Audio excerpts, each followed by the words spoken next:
नंदुरबार जिल्ह्यातील नंदादीप गाव मौजे नवानगर येथे माननीय जिल्हाधिकारी डॉक्टर मिताली सेठी यांनी भेट देऊन विविध विकासकामांचा आढावा घेतला।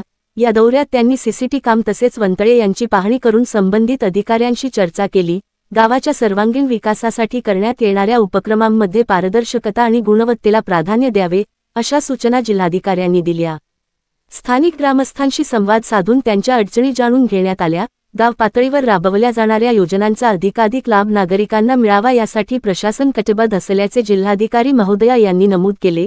यावेळी माननीय अपर जिल्हाधिकारी, उपजिल्हाधिकारी, महसूल प्रशासन, सहाय्यक जिल्हाधिकारी, शहादा व तळोदा तहसीलदार तसेच अक्कलकोवा, अक्राणी, नवापूर व नंदुरबार तहसीलदार उपस्थित होते। संबंधित विभागाच्या अधिकाऱ्यांनी प्रगतीचा आढावा सादर केला। या भेटीद्वारे गावाच्या पायाभूत सुविधांबरोबरच पर्यावरणीय संवर्धन व ग्रामविकासाच्या कामांना गती मिळणार आहे। एसके पब्लिक व्हॉइस न्यूजसाठी नंदुरबार प्रतिनिधी सुनील वळवी यांचा स्पेशल रिपोर्ट।